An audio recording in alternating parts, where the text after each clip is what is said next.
주인의 기쁨이라는 제목으로 하나님 말씀 선포하도록 하겠습니다. 제가 너무 많이 하는 얘기인데, 교회 주인은 누구라고요? 교회 주인은 누구라고요? 예수 그리스도. 이 질문이 항상 우리가 바른 교회를 추구하는 성도라면 누구나 해야 되는 질문입니다. 교회 주인은 누구예요? 예수님이에요. 예수님. 교회는 예수님을 주인 삼고 그 예수의 말씀을 따라 사는 사람들, 여기에서 삐끗하면 그 교회가 항상 무너지는 거예요. 그러니까 교회가 잘못되는 이유는 뭐가 깨져서 그래요? 교회 주인이 누구라는 걸 잊어버려서 그래요? 예수님이라는. 항상 인간은, 칼빈이 그랬잖아요. 기독교 강요 2장에 3장에 보면 인간은 언제나 자기가 우상을 만들고 자기가 주인이 되고 싶은 욕망으로 가득 찬 존재다. 인간은 그냥 본성 자체가 자기가 주인 되고 싶어. 하나님도 놀랍게도 사람을 눌러서만 주인이 되는 게 아니라 하나님도 자기가 지배하고 싶어하는 존재가 인간이라는 거예요. 이게 인간의 본성이라고 기독교 강요에서 칼빈이 말하죠. 프랑스 말로는 깔뱅이라고 하죠. 장 칼빈. 영어로 보통 존 칼빈이라고 말을 하는데, 이 칼빈이 그 얘기를 하는 거예요.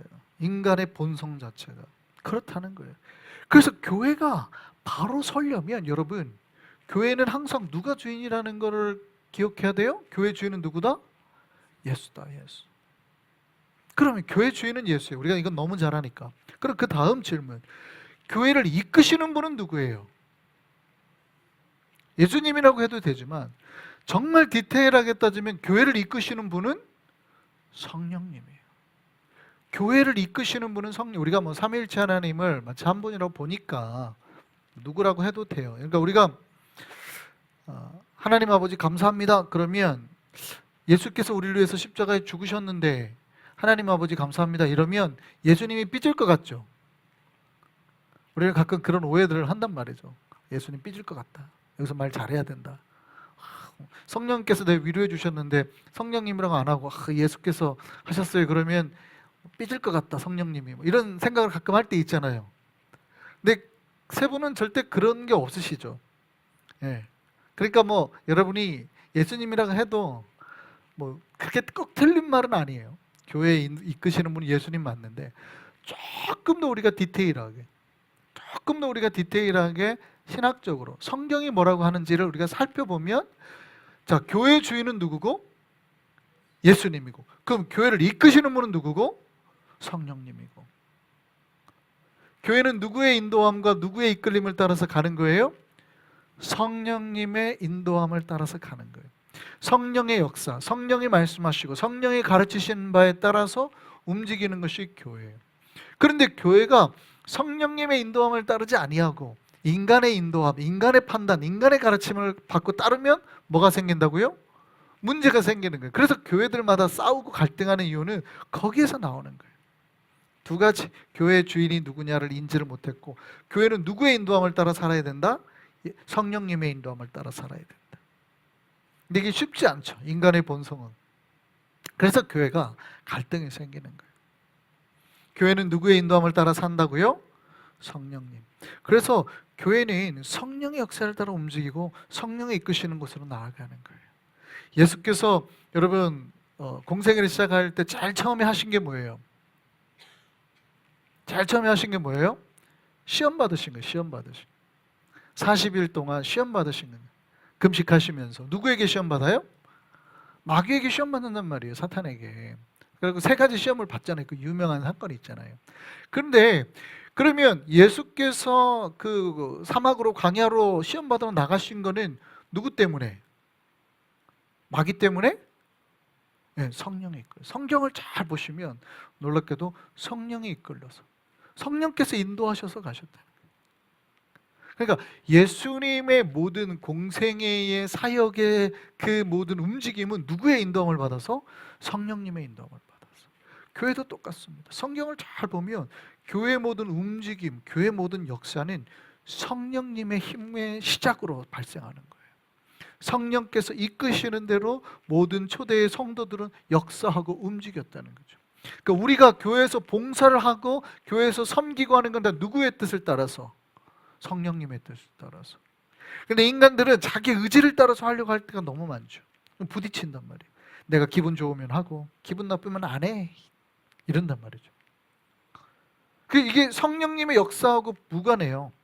내 생각과 내 판단이 많이 들어와요. 그거는 저도 그렇고 여러분 모두가 인간의 본성이 그렇다는 거예요. 누구 한 명이 그렇다는 게 아니라 다 그렇다는 거예요. 그러니까 우리는 뭐와 싸워야 돼요? 내 본성과 싸워야 되죠.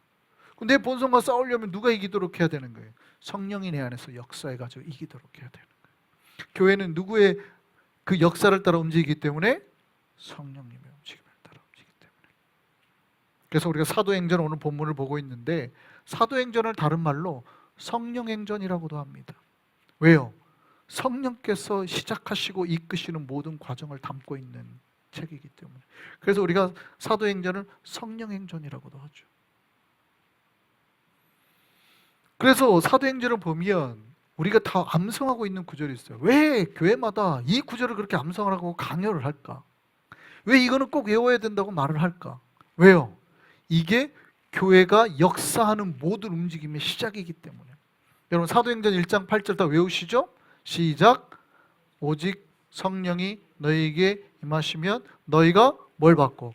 권능을 받고 예루살렘과 온 유다와 사마리아와 땅끝까지 이르러 내 증인이 되리라. 이게 사도행전 1장 8절이에요.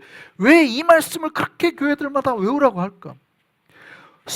오직 성령이 임할 때만 교회가 교회될 수 있고, 오직 성령이 임할 때만 교회가 하나님의 일을 할 수 있고, 오직 성령이 임할 때만 우리가 복음을 전할 수 있고. 할렐루야. 사도행전 1장 8절 같이 한번 보시죠. 말씀 시작. 오직 성령이 너희에게 임하시면 너희가 뭘 받고? 파워예요. 권능, 두나미스. 이게 다이너마이트의 어원이 되는 말이죠. 너희가 다이너마이트 같은 파워를 가지고 그 다음에요, 예루살렘과 온 유대와 사마리아와 땅 끝까지 이르러 내 증인이 되리라. 이게 성령이 역사할 때 교회가 앞으로 해야 될 모든 비전, 청사진이 다 담겨 있는 거예요. 성령이 임하면 교회는 권능을 가지고 복음을 전하는 자가 되어서 예루살렘에서 시작해서 유대까지 사마리아와 땅 끝까지 복음 전하는 자가 된다는 거예요. 할렐루야. 그래서 성령님의 인도함을 받은 초대교회는 성령의 역사를 따라 살았고, 그 성령님의 힘과 능력으로 예루살렘을 변화시켰고, 온 유대와 사마리아. 왜 사마리아를 언급했을까? 왜 사마리아를 언급했을까? 사마리아는 어디예요? 유대인들이 제일 가기 싫어하는데, 한국으로 따지면 어디예요? 북한 이런 데. 왜냐하면 유대인들은 사마리아가 동족이지만 왼수로 생각했거든. 거의 개라고 그랬어요. 개. 그 지역을 가기 싫어서 가나안이 갈릴리 마을이 여기잖아요. 예루살렘 여기고. 우리는 예루살렘을 밑에라 그러는데 예루살렘이 고지되어서 유대인들은 다 올라간다고 표현해요. 전 세계 흩어져도 유대인은 다 예루살렘 올라간다고 그러죠. 여기 DC 갔더니 그러더라고요. DC 사람들은 뉴욕으로 올라가야 되고 그랬더니 무슨 말이냐고, 뉴욕으로 내려간다고 그래야지 이러더라고요. 그래서 뉴욕으로 올라가야지. 여기가 더 높고 여기가 수도기 때문에 여기로 올라온다고 그러고 거기 내려간다고 그래야 된다고 그러더라고요. 그래서 제가 DC 사람들 생각이 참 희한하네. 예루살렘 사람들이 생각이 똑같아요. 예루살렘이 수도고 예루살렘은 고지대잖아요. 그러니까 성경을 보면 다 예루살렘으로 올라가려고 이런 표현을 씁니다. 갈릴리가 북쪽이지만 다 예루살렘으로 올라가려고 이렇게 표현해요. 예루살렘 남쪽이에요. 그렇게 쓰는 거예요. 자, 갈릴리가 여기 있고 예루살렘이 여기 있어요. 여기서 가려면 어디를 지나쳐야 돼요? 사마리아 이렇게. 근데 갈릴리 마을 요단강이 여기 있거든요. 이 사람도 여기 안 가요. 절대. 어떻게 가요?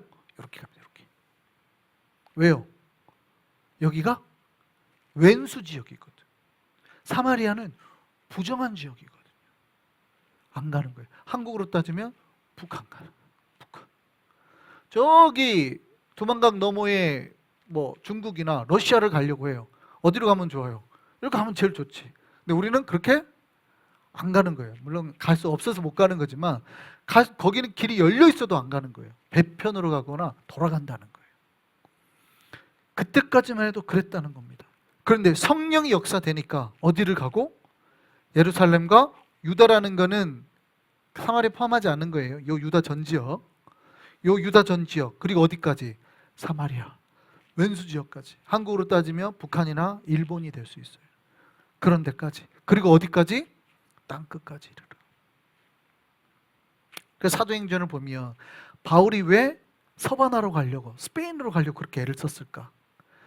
내가 서바나로 가려고, 스페인을 가려고 한다, 그렇게 애를 쓴단 말이죠. 왜 바울은 스페인을 가려고 그렇게 노력을 했을까? 왜 스페인에게 복음을 전하려고 그렇게 애를 썼을까? 왜요? 당시 지중해 사람들은 어디가 끝이라고 봤어요?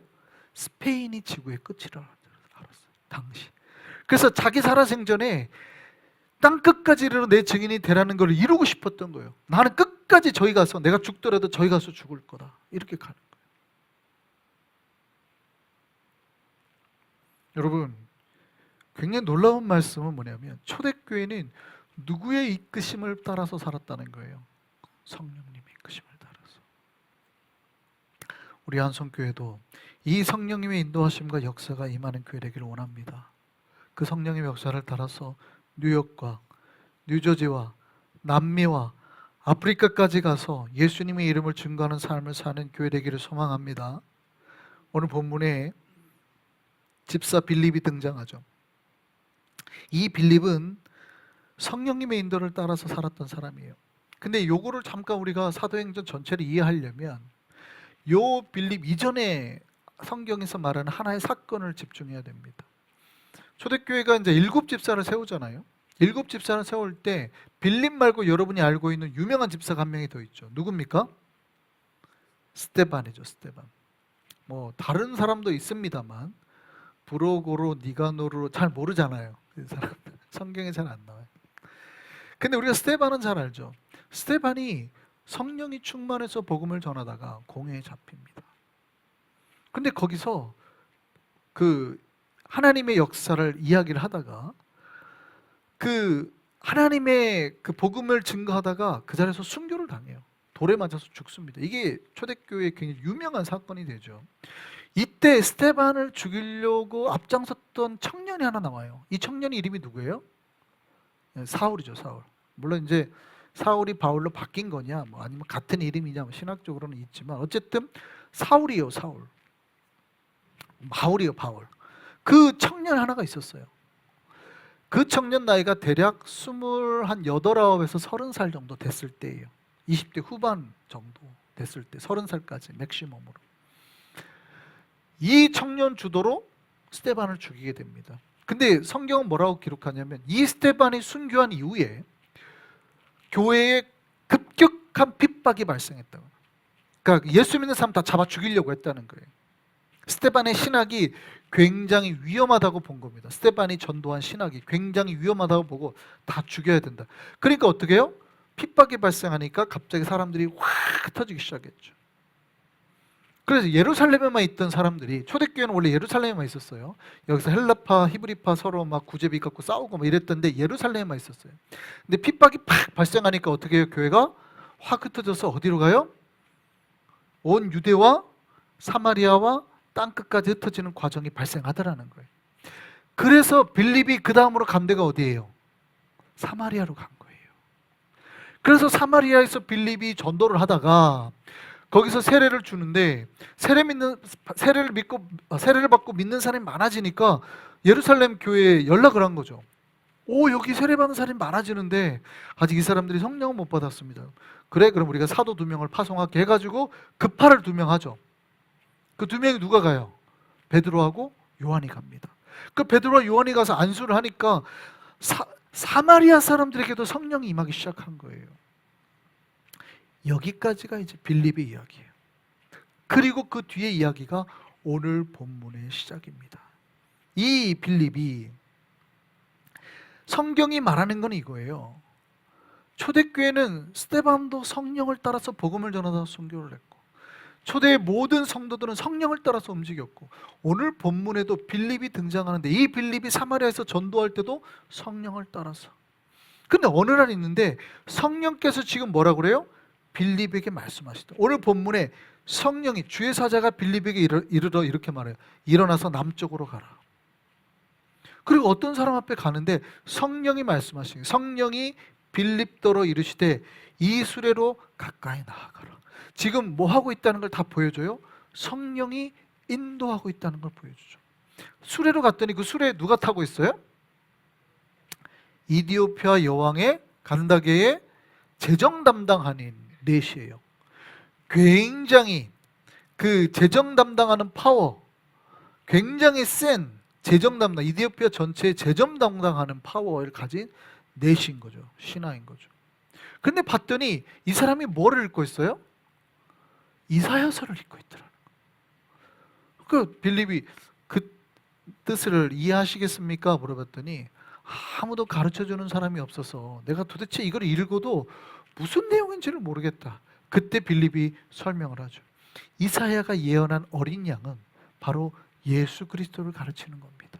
그 예수가 오셨고 우리를 위해 죽으셨고 십자가에서 죽으셨고 믿는 자마다 구원을 받는 길에 복음의 길을 열으신 겁니다. 그러니까 그 얘기를 듣고 이 내시가 갑자기 눈이 팍 트이는 거죠. 아, 그런 거였나요? 그러면 나도 세례를 받게 해달라. 그리고 빌립이 데리고 가서 이 내시에게 세례를 주죠. 그 성경을 보면 다 누구 따라서 그렇게 했다는 거예요? 이렇게 돼 있어요. 이 물에서 올라올 새 주의 영이 빌립을 이끌어 간지라. 성령이 빌립을 이끌어 갔다고 돼 있어요. 그리고 이제 내시는 에디오피아로 가는 거죠. 이게 무슨 현장이냐면 복음이 빌립이 그 앞전까지만 해도 복음이 어디에 전파되는 거를 보여줘요? 사마리아에. 그 다음에 오늘 본문을 통해서 복음이 또 어디에 전파되는 거예요? 아프리카에. 이 내시를 통해서 복음이 아프리카에 땅끝까지 지금 전파되고 있다는 것을 사도행전 1장 8절의 말씀이 이루어지고 있다는 걸 성경은 계속해서 보여주고 있는 겁니다. 여러분, 교회는 누구의 인도함을 따라서 사는 거예요? 성령님의 인도함을 따라서 사는 거예요. 교회는 인간의 의지나 인간의 판단을 따르지 않고 오직 성령님의 인도함을 따라 살아갑니다. 그리고 이 빌립 이후에 놀랍게도 사도행전에 이제 새로운 인물이 하나 딱 등장하죠. 그 사람이 누굽니까? 바로 사울입니다. 이 사울이 아까 그 스데반을 죽인 사울이에요. 그 스데반을 죽인 사울이 놀랍게도 다메섹까지, 현재 오늘날의 시리아 땅입니다. 시리아 땅인 다마스커스가 다메섹이죠. 이 다마스커스까지 이제 공문을 받아가지고 거기로 도망친 사람들을 잡으러 가는 도중에 예수를 딱 만나죠. 그리고 극적으로 회심을 하게 됩니다. 그리고 바울이 회심을 해가지고 이 사람이 복음 전파를 하고 다니는 거예요. 그리고 이 사람이 본격적인 전 세계까지 나가서 복음을 전하는 역사가 일어나는, 그게 사도행전 이제 10장부터 11장 사이에부터 스타트해서 20장까지의 이야기예요. 10장을 통해서 뭐가 나타나요? 바울이 1차 전도여행, 또 2차 전도여행, 또 3차 전도여행을 통해서 이제 소아시아 지역, 소아시아라면 터키예요. 이게 아시아 땅입니다. 터키는 드디어 유럽을 넘어가죠. 그리스 이쪽까지. 고린도, 우리가 말하는 고린도 교회 여기는 다 어디예요? 유럽 땅이죠. 그리스 땅. 그쪽까지 가서 복음을 전파하게 되는 거예요. 성령의 인도함을 따라서 갔다는 거예요. 자, 바울이 3차 전도여행 끝나고 그 나이가 대략 몇 살이 됐을까요? 지금 이 사건, 오늘 본문의 사건에서 바울이 3차 전도 여행까지 했을 때 몇 년이 소비된 걸까요? 대략 지금 30년이 지난 겁니다. 여러분 이걸 아셔야 돼요. 성경을 읽을 때 이 기간이 10장밖에 할애하지 않았지만 꽤 많은 시간이 흐른 겁니다. 청년이었던 바울이 몇 살이 됐어요? 60이 돼 있어요. 60이 돼 있어요. 30년이 지나 있는 거예요. 30살에 시작된 사역이 60이 되어 있는 겁니다. 그리고 이제 마지막 거의 결단을 하려고 하는 거죠. 내가 이제 예루살렘으로 올라가겠다. 이때 이제 교회에서 난리가 납니다. 올라가면 안 됩니다. 왜 올라가면 안 된다고 하는 거예요? 당신 가면 죽어요. 당신 가면 죽어요. 난리가 난 거죠. 근데 바울이 가죠. 그리고 어디에 머무냐면 가이사라에 갑니다. 그리고 한 전도자의 집에 머물러요. 그 전도자에게 딸이 4명 있는데 딸 냈다 예언을 하는 딸이에요. 그러니까 말씀을 전하는 딸이에요. 기도하는 딸이고 딸 잘 키웠다는 얘기죠. 그리고 거기에 또 선지자 한 명 아가보라는 사람이 와서 자기 몸을 칭칭 감더니 당신 예루살렘 가면 이렇게 될 거예요 라고 말을 해줍니다. 자, 이렇게 되면 헷갈리죠. 이게 성령의 뜻인가 아닌가 헷갈리죠. 바울은 어떻게 받아들였어요?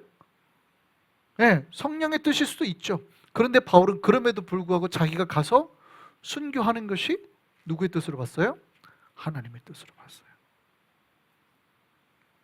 그리고 가는 거예요. 근데 여기서 중요한 거, 사람들이 울면서 바울에게 막 말할 때, 여러분 많은 사람들이 여기서 이제 미스하고 있는 거 하나 있는데, 제가 여러분 어디 나가서 이 얘기하시면 알아주는 제가 하나의 걸 알려드릴게요. 바울이 가이사라에서 머물렸던 이 집이 누구 집이냐? 이 집이 누구의 집일까요? 이거 아는 분은 많지 없죠. 누구의 집이에요? 가이사라는 어디냐면 여기 예루살렘이죠. 여기가 이제 갈릴리 마을이죠. 요 위에가 가이사라입니다. 굉장히 북쪽이에요. 여기가 가이사라 빌립보 지역인데 여기 가이사라예요. 굉장히 뭐 큰 도시긴 합니다. 근데 여기에 누가 살고 있었냐면 바로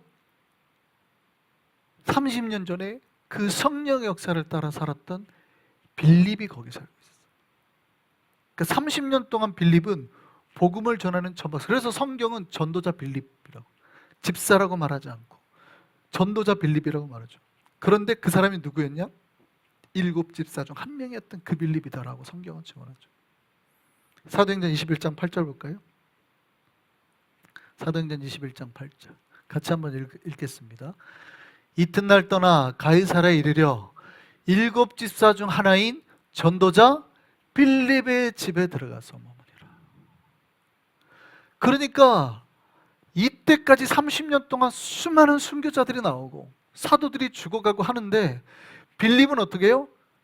끝까지 복음을 전파하는 자로 남았고, 뿐만 아니라 이렇게 초대에 전도해가지고 전도하는 사람들이 머물 수 있는, 그러니까 되게 유명한 집이 됐다는 거예요. 그들이 가가지고 세계 전도 여행을 하고 와서 머물 수 있는 집이 됐다는 거죠. 그러니까 굉장히 유명한 전도자의 집이 됐다는 겁니다. 빌립이 30년 동안 복음을 전파하며 살았다는 거죠.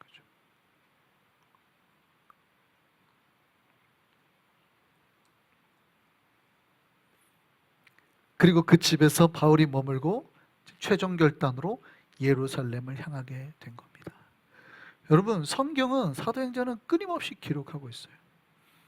오직 성령이 너에게 임하시면 이라는 이 약속 하나를 붙잡고 초대교회 성도들은 성령의 임재를 따라서 살았고, 그들은 자신의 삶 전체를 성령의 인도함을 따라서 순종하면서 살았다는 거예요. 예루살렘에 있을 거냐, 사마리아에 갈 거냐, 온 유대까지 전도할 거냐, 땅끝까지 전파할 거냐, 성령의 인도함을 따라서 그 길 가운데 다 나아가서 살았다는 것이죠.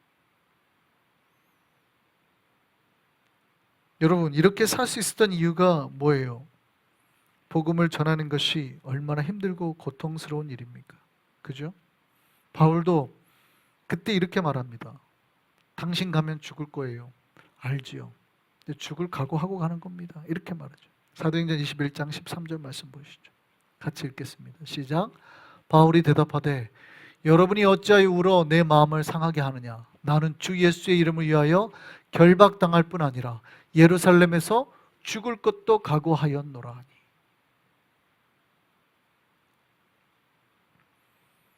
여러분, 우리가 왜 이들이 이런 삶을 살 수 있었나? 빌립과 바울이 왜 이런 삶을 살 수 있었냐? 바로 누구 때문에요?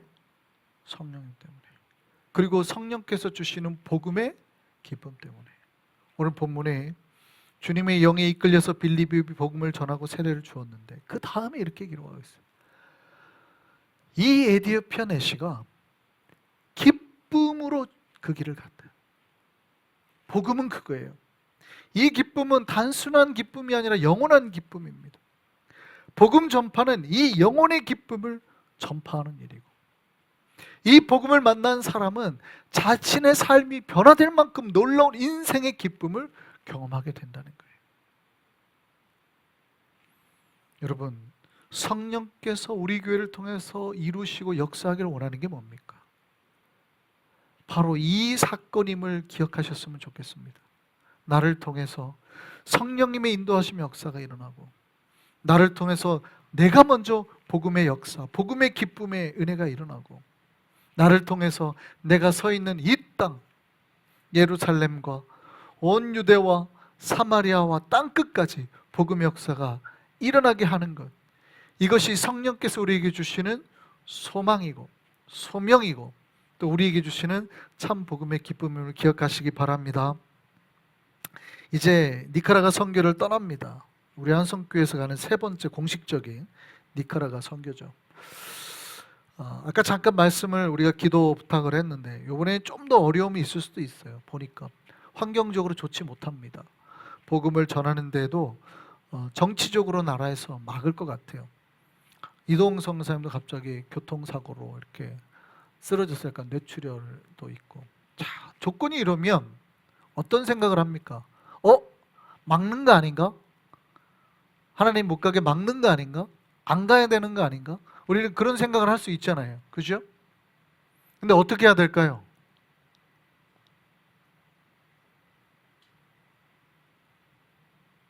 바울이 뭐라고 대답해요? 왜 울면서 내 마음을 상하게 하느냐?